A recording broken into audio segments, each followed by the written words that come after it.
పిల్లికి సన్మానం చేసిన ఎలుకలు. ఒక అడవిలో చాలా ఎలుకలు ఉండేవి.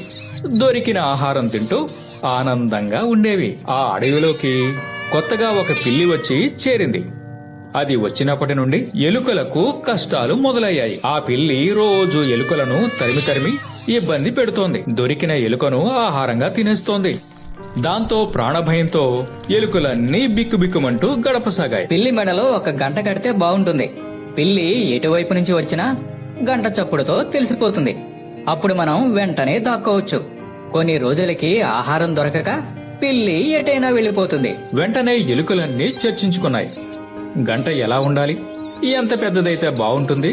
ఎంత దూరం నుండి వినిపిస్తుంది? అసలు పిల్లికి గంట ఎవరు కడతారు అని అనుమానం వచ్చింది. కుక్క మామతో గంట కట్టిద్దాం. అదెలాగో అర్థం కాక వెళ్లిపోయే ఎలుకలు కూడా ఆగిపోయి దానికేసి చూశాయి. అవును, మనం కొత్త సంవత్సరం వేడుకలు జరుపుకుందాం.